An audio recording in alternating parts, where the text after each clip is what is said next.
한국 공포증에 저주는 깰 수 없다. 축구 국가대표팀의 국경절 망신에 대해 이야기하지 말자. 우리는 이길 희망이 없다. 아시안게임 우승은 군 복무에서 면제된다. 한국팀이 얼마나 열심히 노력하고 얼마나 승리를 바라는지에 대해서는 말할 필요가 없다. 스태프부터 투자의 수준까지 우리는 몇 걸음 뒤처져 있다. 홍콩팀이 명백히 더 어려운 경기를 치렀다. 그러나 홍콩은 이란을 꺾고 4강에 진출했다. 중국팀은 경기 내내 무서워 죽을 지경이었다. 언제쯤 이러한 수준의 선수를 갖게 될지 모르겠고 그동안은 살아있는 동안 볼 수 있을 것으로 생각해왔는데 오늘 보니 가망이 없는 것 같다.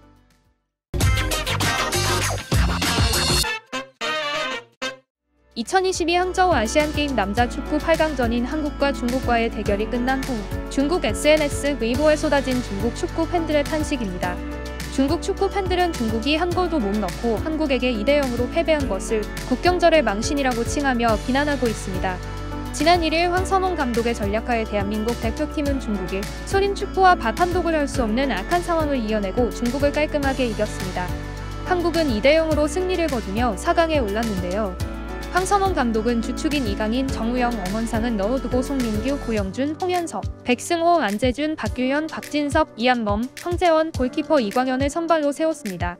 황선홍 감독은 이것은 다 계획된 것이었다고 하는데요. 중국의 플레이 방식을 파악하고 상대에 맞춰 꾸린 선발 인원이라고 합니다. 황선홍 감독은 공격수들의 컨디션이 다 좋아서 누굴 내세워도 제 몫을 해주는 상황이다. 선발로 누가 나오는지는 별로 중요한 게 아닌 듯하다. 모두 좋은 컨디션을 유지하는 게 긍정적이다. 라고 말하며 공격수들에 대한 자신감을 보이기도 했습니다. 두 골 모두 전반에서 넣었는데요. 황선홍 감독은 이번 승리에 가장 큰 영향을 준 것은 전반 18분에 홍현석이 페널티킥으로 넣은 골이었다고 했습니다.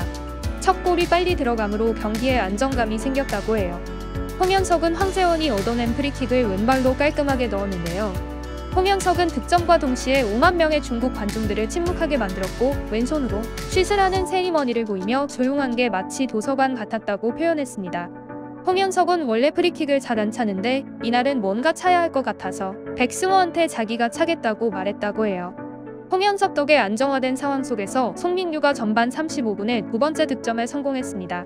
조영욱이 찬 공을 송민규가 자연스럽게 골문으로 밀어 넣었는데요.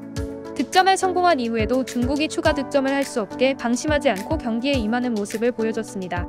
비록 홍현석과 정우영이 계속해서 시도한 슈팅들은 엇나갔지만 실점하지 않고 경기를 잘 마무리했습니다. 황선홍 감독은 인터뷰에서 좋은 대결을 벌였다. 최선을 다해준 중국 감독님과 선수들에게 감사함을 전한다. 라고 말하며 소감을 밝혔고 중국 대한 주르제비치 감독은 유럽파를 포함해 다양한 선수들을 보유한 이번 대회 최고의 팀과 8강에서 만난 것이 안타깝다. 지난 대결에서는 우리가 이겼지만 한국이 다르게 준비해 나왔다. 한국의 승리를 축하해야 한다. 라고 말하며 한국의 실력을 깔끔히 인정했습니다. 한국은 현재 우즈베키스탄과의 준결승전을 앞두고 있는데요. 오는 4일 둘의 경기가 펼쳐진다고 합니다. 황선홍 감독은 우즈베키스탄을 상당히 직선적이고 힘과 에너지가 있는 팀이다. 우리가 같은 방식으로 하면 어려울 수 있어서 전술적인 준비를 잘해야 한다. 라고 평가하고 있고 최고의 적은 우리 안에 있다고 생각한다. 방심하지 않고 자신감은 갖되 한 걸음 물러나 생각할 필요가 있다. 라고 말하며 방심하지 않고 남은 두 경기도 이겨내겠다는 각오를 다졌습니다. 우즈베키스탄은 1994년 히로시마 아시안게임에서 한국을 4강에서 1대0으로 이기고 남자 축구 우승을 차지한 적이 있습니다. 우즈베키스탄은 아시안게임 축구가 연령별 대회로 바뀐 이후 현재 29년 만에 4강에 진출한 것이라고 하는데요. 29년 만인 만큼 우즈베키스탄은 이를 갈고 나올 것으로 보입니다. 그래도 2018년 자카르타 팔렘방 아시안게임 8강전에서 우즈베키스탄과 만나 황의조의 해트트릭과 황희찬의 페널티킥 골로 4대3으로 승리를 거둔 적이 있으니 이번에도 치밀한 전술로 우승을 거둬 결승에 진출할 수 있으면 좋겠습니다. 여기까지 중국을 상대로 완승한 대한민국 남자 축구 대표님에 대한 소식이었습니다. 새로운 소식으로 빠르게 돌아오겠습니다. 구독과 좋아요 꼭 눌러주세요. 감사합니다.